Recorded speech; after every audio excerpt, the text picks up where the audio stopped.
ये अपनी जीएस की सीरीज चल रही थी प्रैक्टिस सेट। कल हमने पटवारी के जितने भी एग्ज़ाम आए थे जीएस से संबंधित, फिजिक्स केमिस्ट्री बायोलॉजी संबंधित, उसका वीडियो कंप्लीट डाल दिया दोनों पारियों का, उसमें देख लेना। और जो पहला क्वेश्चन है ना, इसी वजह से उठा के लाया हूँ प्रैक्टिस सेट में, क्योंकि पटवारी में आया था ये। ठीक है, तो एक एक की चर्चा कर लेते हैं। जो विद्यार्थी ऑलरेडी पढ़ रहा है यहाँ से, उसको पता है कि कैसे पढ़ाता हूँ। पहले अपने प्रीवियस ईयर के क्वेश्चन उठाता हूँ, उसके बाद वो जहाँ से लाइन उठाता है, राजस्थान कर्मचारी चयन बोर्ड या आरपीएससी, उसका ऑथेंटिक सोर्स दिखाता हूँ। ऐसे नहीं क्वेश्चन लाया, ठीक है, ए ऑप्शन है, फिर दूसरा, फिर उसका बी ऑप्शन है, नहीं, चारों ऑप्शन को खोलेंगे, क्वेश्चन को पढ़ेंगे। क्वेश्चन प्रीवियस ईयर के होंगे सारे, और इसका ऑथेंटिक सोर्स कहाँ से, एनसीईआरटी और राज्य पाठ्य पुस्तक मंडल से, वहाँ से दिखाता हूँ, 7 क्वेश्चन के। इसी के साथ ये जो आज प्रैक्टिस सेट लाए हूँ, ये 3 सब्जेक्ट पर है। वो 3 सब्जेक्ट का नाम है, 3 टॉपिक पर है। पहला हमने धातु या धातु के बारे में पढ़ लिया, उनके प्रॉपर्टीज वहाँ से लेके आया हूँ। उससे अभी कल परसों हमने भौतिक और रासायनिक परिवर्तन पढ़ा है, उससे लेके आया हूँ। और एक अपना पोषक तत्व एलिमेंट से, जिसमें विटामिन बीमारी आती हैं, उनसे संबंधित क्वेश्चन लेके आए, क्योंकि ये तीनों चैप्टर पढ़ा दिए। अभी जो चैप्टर आने वाला है वो है अपना परावर्तन अपवर्तन, प्रकाश का परावर्तन अपवर्तन नियम है, वहाँ से क्वेश्चन पूछता है। ये 4-5 टॉपिक इंपॉर्टेंट है फिजिक्स में, जहाँ से राज्य पाठ्य पुस्तक मंडल, वो राजस्थान कर्मचारी चयन बोर्ड या फिर आरपीएससी पूछती है। ठीक है, तो आज अपने वो जो 3 चैप्टर हैं उसी से संबंधित ये क्वेश्चंस लेके आया हूँ। इसी के साथ जो पटवारी में आया था, कल मैंने करा दिया ऑलरेडी, फिर भी आज पहला क्वेश्चन उसी बेस पे उठाया। चलिए, तो फर्स्ट क्वेश्चन की बात कर लेते हैं। बोथ लैंग्वेज में है, क्योंकि मेरा नहीं है, ये एग्ज़ाम का क्वेश्चन है। ठीक है, तो हिंदी में बात करेंगे अपन। तो निम्नलिखित में से कौन सी मिश्र धातु है? मिश्र धातु नहीं है, ये इंपॉर्टेंट। कई बार ये मुझसे बहुत मिस होता है, तुम भी याद रख लेना। ये नई शब्द है ना, ये भूल जाते हैं पढ़ना, ये जरूर याद रखना। मिश्र धातु क्या होते हैं? जिनमें 2 या 2 से अधिक एलिमेंट मिले होते हैं, वो मिश्र धातु कहलाती है। तो देखो, पहले बी ऑप्शन की बात कर लेते हैं। पटवारी में कल ये आया था, पीतल। इसको खोल देते हैं एक एक को। पीतल से मैंने ट्रिक बताई थी आपको, पिताजी, और पी से पीतल, पी से क्या है? पीतल, तै से तांबा, और जी से जिंक, Zn। तांबा को बोलते हैं कॉपर, और जिंक को जस्ता बोलते हैं, प्लस जस्ता। यही क्वेश्चन आया था। निम्न में से कौन सी मिश्र धातु है? पटवारी में ये आया था, देख लेना, वीडियो बना रखा, दोनों पारियों को सोल्व करा दिया। तो पटवारी में आया था पीतल से संबंधित। तो पीतल में पिताजी, पी से पीतल, तै से तांबा, और जैसे जिंक। ये ट्रिक है पिताजी से। ठीक है, तो कॉपर और जिंक से मिलकर क्या बनता है? पीतल। ठीक है, तो ये याद रख लेना। तो हमने क्या देखा? कॉपर प्लस जिंक से मिलकर क्या बनता है? पीतल। ठीक है, इसका ऑथेंटिक सोर्स दिखा दूंगा, मत टेंशन लो। एग्जाम में वो 8वीं या 7th क्लास की साइंस से लिया है, राज्य पाठ्य पुस्तक मंडल की 7वीं 8वीं की साइंस से लिया ये क्वेश्चन। ठीक, स्टेनलेस स्टील Fe के साथ क्रोमियम प्लस निकल, Fe के साथ क्रोमियम प्लस निकल, इसी के साथ Fe के साथ क्रोमियम निकल तो होता ही है, प्लस कार्बन भी होता है, प्लस मैग्नीज भी होता है, ये भी याद रख लेना, मैग्नीज भी होता है। ठीक है, तो Fe और ये है क्रोमियम Cr। ठीक है, तो Fe क्रोमियम निकल होता है, प्लस कार्बन और मैग्नीज होता है स्टेनलेस स्टील में। कांस्य में आपको पता है कि क्या होता है? Cu प्लस Sn, टिन होता है, कॉपर प्लस Sn होता है। ठीक है, ये होता है कांस्य। जबकि मरकरी मिश्र धातु नहीं है, मरकरी का सूत्र होता है Hg, इसे बोलते हैं पारा। ठीक है, और मरकरी की एक बात बता देता हूँ, मरकरी एकमात्र अधातु है, एकमात्र वो धातु है जो द्रव अवस्था में पाई जाती है। द्रव अवस्था में, कमरे के ताप पर। आपसे पूछ ले, ये काफ़ी बार पूछ चुका है, एकमात्र धातु जो कमरे के ताप पर द्रव अवस्था में पाई जाती है, तो मरकरी है। ठीक है, तो ये याद रख लेना। तो 4 ऑप्शन खोल दिए मैंने। मरकरी इसका सही आंसर होगा, क्योंकि मरकरी एक मिश्र धातु नहीं है। मरकरी का सूत्र Hg होता है, जबकि बाकी में देखो सभी में सब 2 मिल रहे हैं, Cu Sn है, इसमें तो सबसे ज़्यादा है Fe Cr Ni C manganese, ये तो मिश्र धातु है ही, और कॉपर के साथ जिंक है। ठीक है, ऑथेंटिक सोर्स देख लेते हैं इसका। ये रहा, ये साइंस की 8th क्लास की साइंस से शायद ही, उसमें स्पष्ट लिख रखा है। ठीक है, तो देख लो अच्छे से। देखो यदि कोई धातु पारद है तो इसमें मिश्र धातु को अमलगम कहते हैं। मिश्र धातु को अमलगम कहते हैं। शुद्ध धातु की अपेक्षा, ये भी याद रख लेना, मिश्र धातु की विद्युत चालकता तथा गलनांक कम होता है। किसी चीज़ में मिलाते हैं ना, एक तो प्योर ही रहता है, लेकिन किसी चीज़ में कुछ मिला देते हैं तो उसकी चालकता और गलनांक कम होता है। ये लाइन पूछेगा, आने वाले एग्जाम में पूछ सकता है कि मिश्र धातुओं का चालकता व गलनांक शुद्ध धातु की अपेक्षा क्या होता है, कम होता है। देखो प्योर तो प्योर ही रहता है, जिसमें प्योरिटी होती है ना वो अच्छा चालक भी होता है, गलनांक भी अधिक होता है। जैसे उसमें कुछ मिलाते हैं तो वो चालकता भी खत्म हो जाती है, उसी गलनांक भी कम हो जाता है। ठीक है, अब बात करते हैं मिश्र धातु की। तांबा और जस्ता Cu+Zn मिश्र धातु पीतल है, बता दिया ना, Cu+Zn। देखो ये रहा Cu+Zn अपना। ठीक है, नेक्स्ट की बात करते हैं। तांबर तथा टिन Cu+Sn मिश्र धातु कांस्य है। ठीक है, देखो Cu+Sn, देखो ये रहा Cu+Sn। ठीक है, ये कांस्य है। और लेकिन तांबर का उपयोग विद्युत परिपथ बनाने में किया जाता है, ये भी याद रख लेना, विद्युत परिपथों में तांबे का उपयोग किया जाता है। एक इम्पोर्टेंट है सोल्डर, ये रहा सोल्डर। ये क्वेश्चन आया था पटवार में आया था, हाँ आया था। Pb+Sn सोल्डर, और इसका उपयोग किया जाता है वेल्डिंग में, तारों की वेल्डिंग बनाने में Pb+Sn का उपयोग किया जाता है। तो इम्पोर्टेंट है, देख लो सभी, एक बार फिर से बता देता हूँ मैं। पीतल का पिताजी, ठीक है, ट्रिक याद रख लेना, पिताजी। और इससे क्या होता है Cu, इसमें क्या होता है Cu+Sn, Cu+Zn, Cu+Zn। ठीक है, दूसरा होता है कांस्य क्या होता है Cu+Sn। Sn क्या होता है, टिन होता है। Sn को लिख देता हूँ मैं, ये टिन बोलते हैं इसे, और Zn को जिंक बोलते हैं, जस्ता बोलते हैं। ठीक है, पीतल, कांस्य, स्टेनलेस स्टील का बता दिया मैंने। इसी के साथ ही एक अपना सोल्डर आया था, सोल्डर, और ये होता है Pb+Sn, Pb लेड होता है। ठीक है, अब एक इम्पोर्टेंट बात, एक लाइन और याद रख लेना आप। लेड पेंसिल में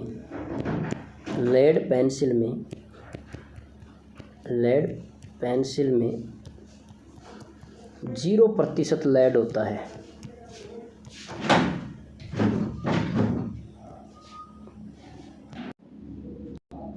ठीक है, तो ये काफ़ी बार पूछता है कि लेड पेंसिल में लेड की मात्रा। बच्चे कंफ्यूज हो जाते हैं कि लेड पेंसिल, उसमें लेड तो होगा, लेकिन नहीं होता है, लेड नहीं होता, उसमें 0% लेड होता है। ये काफ़ी इंपॉर्टेंट है, ये याद रख लेना। ठीक है, नेक्स्ट क्वेश्चन की बात कर लेते हैं अपना।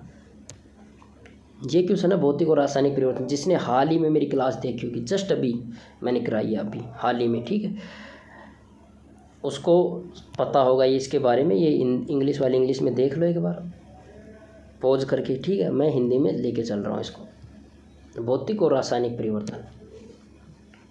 भौतिक परिवर्तन उत्क्रमणीय होता है और स्थिर होते हैं। तो इससे पहले आपको भौतिक और रासायनिक बताया जाए कि क्या होते हैं ये। ठीक है, फिर इसके बाद क्वेश्चन करते हैं, या पहले क्वेश्चन करें? चलो एक बार देख लेते हैं इसका। भौतिक परिवर्तन देख लो पहले। भौतिक परिवर्तन होता है पदार्थ के आकार, आमाप, रंग, अवस्था जैसे गुण भौतिक गुण कहलाते हैं। वह परिवर्तन जिसमें किसी पदार्थ के भौतिक गुणों में परिवर्तन होता है। भौतिक परिवर्तन में भौतिक गुणों में परिवर्तन होता है, यह उत्क्रमणीय होता है और कोई नया पदार्थ नहीं बनता है। नया पदार्थ नहीं बनता है मतलब सिंपल है। भौतिक परिवर्तन का इतना याद रख लेना कि पुनः प्रारंभिक अवस्था में आ जाता है। जल से बर्फ़ बनाते हैं, बर्फ़ से वापस जल में बना सकते हैं। तो जो पदार्थ परिवर्तन होकर पुनः अपनी प्रारंभिक अवस्था में आ जाता है वही भौतिक परिवर्तन कहलाता है। ठीक है, इसमें कोई नया पदार्थ नहीं बनता है। ये अस्थिर होता है क्योंकि पानी से बर्फ़ बनाया, बर्फ़ से फिर पानी बनाया, फिर बर्फ़ बनाया, फिर पानी चलता रहता है। इसका मतलब ये अस्थिर होता है, अस्थिर होता है, अस्थिर होता है, कोई नया पदार्थ नहीं बनता, उत्क्रमणीय होता है। ठीक इसी का उल्टा रासायनिक में परिवर्तन होता है। अब वो प्रति उत्क्रमणीय होते हैं, अनुत्क्रमणीय होते हैं, और नया पदार्थ बनता है उसमें, और स्थिर होते हैं। इसका जस्ट अपोजिट करना है, ठीक है। तो क्वेश्चन देख लेते हैं। देखो ऐसी बात नहीं, रासायनिक परिवर्तन भी लेके आया हूँ मैं। देखो ये रहा रासायनिक परिवर्तन, देख लो। वह परिवर्तन जिसमें एक अवस्था एक या अथवा एक से अधिक नए पदार्थ बनते हैं। देखो भौतिक परिवर्तन में नए पदार्थ नहीं बन रहे थे, रासायनिक में बन रहे हैं, रासायनिक परिवर्तन कहलाता है। और क्या बोलता है इसमें, एक 3 एग्जाम्पल लेके आए हैं। भोजन का पाचन, ये कई बार पूछेगा। फलों का पकना और अंगूरों का किण्वन। भोजन पच जाता है, रोटी अपने हाथ में होती है, खाते हैं, भोजन पच जाता है, तो क्या वापस रोटी निकाल सकते हैं? नहीं। जिसको पुनः नहीं प्राप्त किया जा सकता सेम अवस्था में, वो रासायनिक परिवर्तन कहलाता है। फलों का पकना, कैरी होते हैं, कैरी से आम बना सकते हैं, आम से वापस कैरी नहीं बना सकते। अंगूरों का किण्वन सड़ा गलाना होता है, शराब बनाने में किया जाता है, लेकिन सिंपल इतना याद रख लेना। अंगूर से किशमिश बना सकते हैं, किशमिश से पुनः अंगूर नहीं बना सकते। पुनः अगर प्रारंभिक अवस्था में नहीं ला सकते, वो रासायनिक परिवर्तन कहलाता है, ठीक है। रासायनिक परिवर्तन का और कुछ एग्जाम्पल है, ये काफ़ी बार पूछ लेता है, ठीक है। रासायनिक परिवर्तन में जिसमें ऊष्मा और प्रकाश दोनों ही अवशोषित या बाहर निकलते हैं। जैसे पटाखे जलाना, पटाखे जलाते हैं ना, तो उसमें धुआं भी निकलती है, आवाज़ भी निकलती है, और प्रकाश भी निकलता है, वो रासायनिक परिवर्तन है। जलने के बाद पटाखा पुनः वैसे नहीं मिलता है। ध्वनि का उत्पन्न होना, गंध होना, रंग में परिवर्तन होना, और गैस का बाहर निकलना, ठीक है। और एक सिंपल है, जैसे गैस को जलाना, एक जलाना शब्द आता है ना, जलाना या जलना, इसका मतलब भी याद रख लेना, ये काफ़ी बार आएगा, ये बहुत इंपॉर्टेंट है। जलना शब्द आते ही याद रख लेना आप कि ये रासायनिक परिवर्तन है, रासायनिक परिवर्तन है, ठीक है। हाँ, तो जलना आते ही रासायनिक परिवर्तन है। ये ऊष्मा प्रकाश से उत्पन्न हो, ये रासायनिक परिवर्तन है। ये समझा दिया मैंने। अब क्वेश्चन पे बात कर लेते हैं अपने इस पर। चलो, भौतिक परिवर्तन उत्क्रमणीय है, बिल्कुल सत्य बात है, लेकिन ये स्थिर होते हैं, गलत, अस्थिर होते हैं। क्योंकि ये मैंने भी बताया था, बर्फ़ से वो जल से बर्फ़, बर्फ़ से फिर वापस जल, फिर बर्फ़, ये स्थिर नहीं होते हैं। नया पदार्थ नहीं बनता, ये उसी में घूमता रहता है, तो स्थिर नहीं होते हैं। रासायनिक परिवर्तन गैर उत्क्रमणीय होते हैं, सही बात है, लेकिन ये स्थिर होते हैं, बिल्कुल सही बात है। रासायनिक परिवर्तन में एक से अधिक नए पदार्थ बनते हैं, नया पदार्थ बन गया तो रिएक्शन ही खत्म हो जाती है, मतलब ये स्थिर होते हैं, ये बात सत्य है। भौतिक परिवर्तन उत्क्रमणीय होते हैं, अस्थिर होते हैं, अस्थिर होते हैं, ये बात सही है। और उत्क्रमणीय और अस्थिर होते हैं, स्थिर नहीं होते हैं रासायनिक परिवर्तन में, ये गलत है। तो बी और सी ऑप्शन किस में है, ये देख लो। जिसमें बी और सी है, देखो दूसरे में है, ये रहा। ओके, नेक्स्ट क्वेश्चन की बात कर लेते हैं। ये अभी बताया था, रासायनिक परिवर्तन हमने बता दिया। इंग्लिश वाले इंग्लिश में देख लो, हिंदी में अपने बात कर लेते हैं। निम्नलिखित में से कौन सा भौतिक परिवर्तन है? भौतिक परिवर्तन है, देखो लोहे पर जंग लगना, लोहे पर Fe की क्रिया O2 से करवाते हैं ना। जंग लगने का मतलब होता है कि Fe2O3 बनता है, Fe2O3 फेरस ऑक्साइड बनता है, यही जंग लगने की प्रक्रिया है। देखो मैंने अभी क्या बताया था, नया पदार्थ बनना, Fe से क्या बना है, Fe2O3, नया पदार्थ बनने का मतलब क्या होता है, रासायनिक परिवर्तन। तो ये भौतिक परिवर्तन नहीं है, ये रासायनिक परिवर्तन है। पटाखे जलना अभी बताते हैं, जिसमें से प्रकाश ध्वनि उत्पन्न होती है, या पटाखे जलाने के बाद पुनः पटाखा नहीं प्राप्त किया जा सकता, ये रासायनिक परिवर्तन अभी बताया था। भोजन का पाचन जस्ट ये लाइन में बता दिया था, किसमें, देखो ये रहा भोजन का पाचन, देखो ये रहा भोजन का पाचन, ठीक है, ये रासायनिक परिवर्तन है, तो ये भी रासायनिक परिवर्तन है। लेकिन एकमात्र क्रिस्टलीकरण, ये भौतिक परिवर्तन है, भौतिक परिवर्तन, ठीक है, भौतिक परिवर्तन है। सिंपल है, क्रिस्टलीकरण का मतलब छोटे छोटे कणों के रूप में होना। एक क्रिस्टलीकरण का मैं सिंपल बता देता हूँ कि लिक्विड में दिखाई देता है। पेप्सी पीते हैं तो पेप्सी में बुलबुले होते हैं, महीन महीन बारीक होते हैं ना, बुलबुले होते हैं। उसको वैसे आप जैसे ही हिलाओगे पेप्सी को, वो ख़त्म हो जाते हैं, फिर शांत रखोगे फिर वापस बनते हैं, मतलब वापस पुनः उसी अवस्था में आ रहे हैं। ये क्रिस्टलीकरण, क्रिस्टलीकरण भौतिक परिवर्तन होता है, ये याद रख लेना, ठीक है। और लोहे पर जंग लगना बता दिया, क्योंकि Fe से Fe2O3 बना, नया पदार्थ बना, और नया पदार्थ रासायनिक परिवर्तन में बनते हैं, ठीक है। नेक्स्ट क्वेश्चन की बात कर लेते हैं। ये रहा, ये देखो ये सोर्स है ना, ये मेरे नहीं है, ये उसी राज्य पाठ्य पुस्तक मंडल के 7th या 8th क्लास के साइंस में, शायद 7th में है, 8th में है शायद, ये उससे उठाया मैंने। राज्य पाठ्य पुस्तक मंडल उदयपुर जो बोर्ड के एग्जाम देते वो बुक्स निकालता है, ठीक है। ये मेरे नहीं है सोर्स, और ना ही मेरे क्वेश्चन है। नेक्स्ट क्वेश्चन की बात कर लेते हैं। निम्न में से कौन सी विद्युत की चालक है? विद्युत की चालक कौन है? अधातु।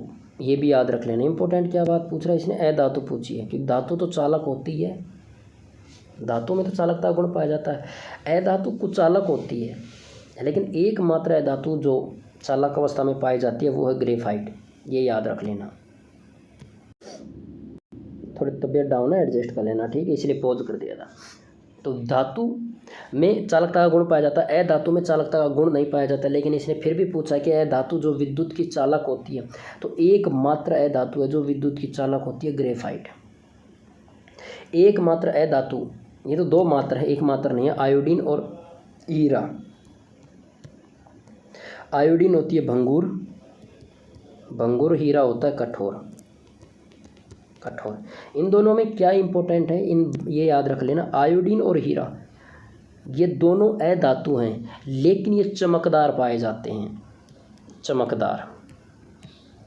जबकि अधातु में चमकता का गुण नहीं पाया जाता, धातु में पाया जाता है चमकता का गुण, लेकिन आयोडीन और हीरा चमकदार पाए जाते हैं। हीरा कठोर अवस्था में, आयोडीन भंगुर अवस्था में, ठीक है। ज़्यादातर पूछेगा आयोडीन के बारे में कि ऐसी कौन सी अधातु है जो चमकीली होती है, चमकती है। आयोडीन भंगुर होती है, दाने दाने होते हैं, नमक है आयोडीन का मतलब, और हीरा कठोर होता है, ठीक है, ये याद रख लेना।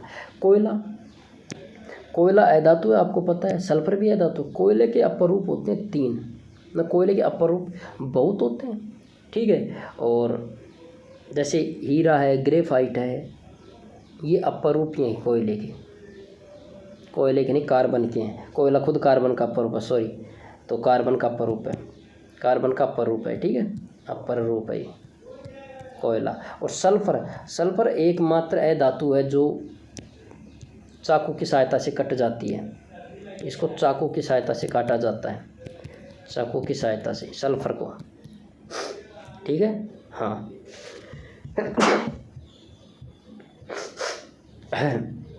चाकू की सहायता से किसको काट सकते हैं? सल्फर को। और सल्फर क्या है? अधातु। अब यहाँ से क्वेश्चन बनते हैं कुछ इम्पोर्टेंट। अधातु, अधातु में सल्फर है, एसेट बोल सकते हैं, और धातु में ये याद रख लेना, क्वेश्चन पूछ चुका है, सोडियम, पोटेशियम। इनको चाकू की सहायता से काट सकते हैं,